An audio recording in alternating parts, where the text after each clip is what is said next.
In this video, I'm going to explain how procrastinating actually got me into my dream university. Hello, if you're new here, my name is Lewis Seal. I'm going to my third year studying veterinary medicine at Cambridge, and I want to make it absolutely clear that I'm not some sort of academic weapon. In fact, I'm actually pretty stupid and useless most of the time. But I did find a way to use procrastination as a force for good, as a way to make me become more productive.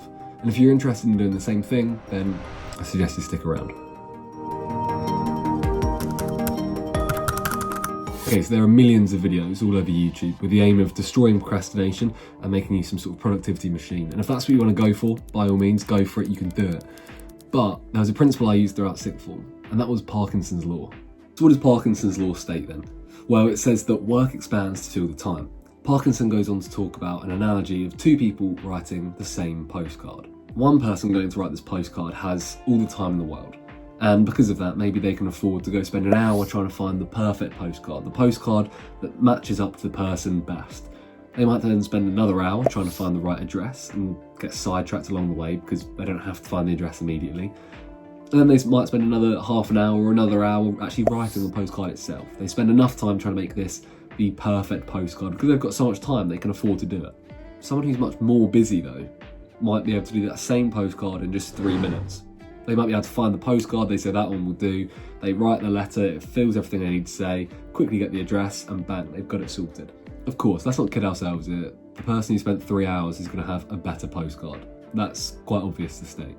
But the point is that if you take this principle into your academics or your own personal life, then the principle says that if you can procrastinate just enough that you give yourself the perfect amount of time to do a task, that you don't need to spend hours and hours making it absolutely perfect, but also you give yourself enough time so that you can just about do it to the level you need to get it to, then you're laughing. In regards to procrastination then, delaying the start of a task doesn't necessarily have to be a bad thing.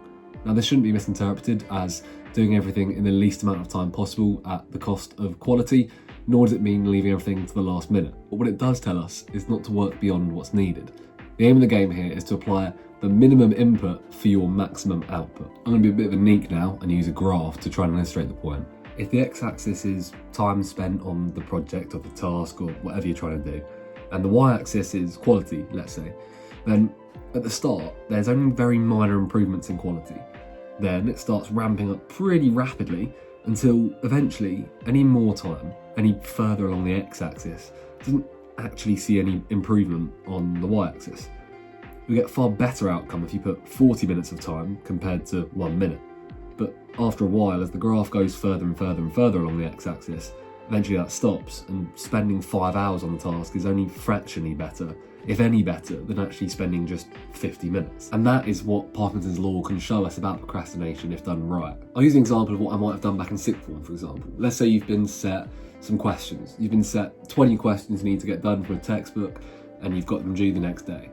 So one way of approaching this is to get home and spend the next 2 hours doing it. You say, right, I'm going to get it over and done with straight away, and if you do that, well, I take my hat off to you, it's probably quite a good thing. But ultimately, you might actually go and look back at questions and realise that some of them you overthought and maybe corrected something that you actually got wrong in the first place, or actually maybe you write too much information when you could have done with writing half as much and being more concise. If you're someone who wants to get 100% on all the tests and essays that you end up doing, fair play, but probably not the video for you, and I'll suggest you click off. But if you're like me and you're a bit of a lazy mug and you can't really be bothered and you'd rather just kind of do enough to get through, then let's look at how we can actually put that in place. Actually do other stuff is my main bit of advice.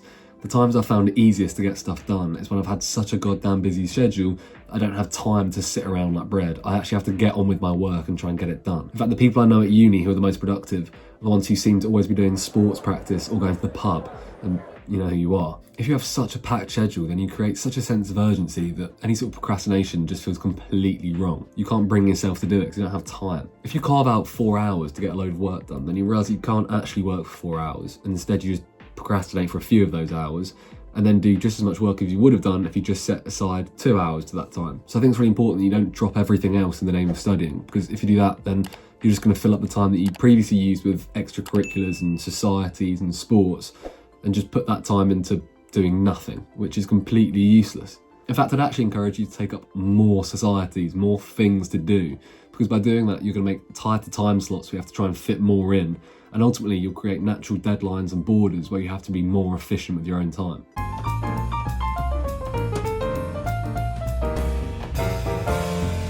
Or maybe you don't want to time block your entire life. Maybe that seems like too much effort for you, and fine, maybe it is. But a better way to do it is just time block a single exercise. If you have one job for the day that needs to get done, then one of the best things you can do is say, right, that one task I'm going to dedicate 2 hours for. You can say an hour to plan, 50 minutes to write, and 10 minutes to cry. What this will do is it will give your brain a little time slot where it thinks it needs to get something done. And if you spend an hour and you're working at that full pace trying to get done at the end of that hour, but you still couldn't get it finished, then ultimately it proves that an hour wasn't enough, but you've still been working at a high enough intensity that it won't be much long after that you will get something done.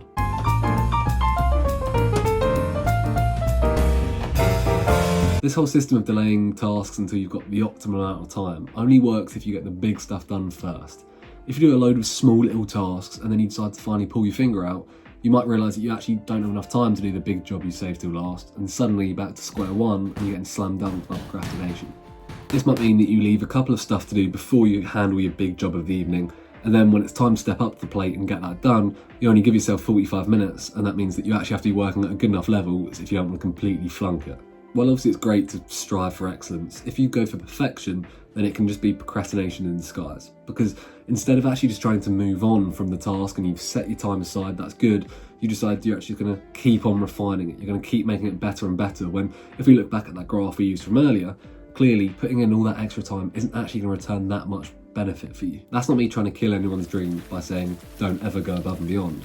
It's simply that at a certain point you'll realise that putting in any more effort starts to lead to diminishing returns.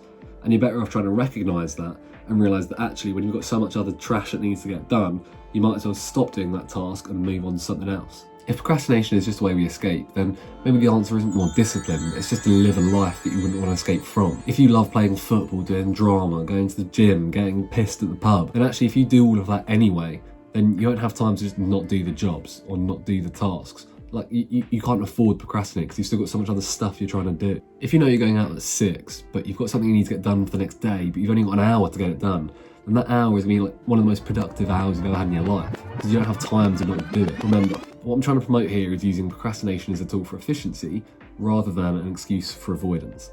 Strategic procrastination is all about knowing how your mind works and using that to create conditions for optimised productivity. It's about working with your natural tendencies rather than against them. Admittedly, there were days where procrastination wasn't my ally, surprise, surprise. But if you can be more intentional about how you procrastinate and when you procrastinate, then you'll realise that it can be beneficial. Parkinson's law then tells us that work expands to fill the time, so long as we deliberately set our boundaries and optimise our efforts. In the grand scheme of things, it's not about working harder, but working smarter. If you want to see how I filled up my time during my first year of university, check out this video. And if you want to learn why it might be easier for you to get into Oxford than you might have realised, check out this video.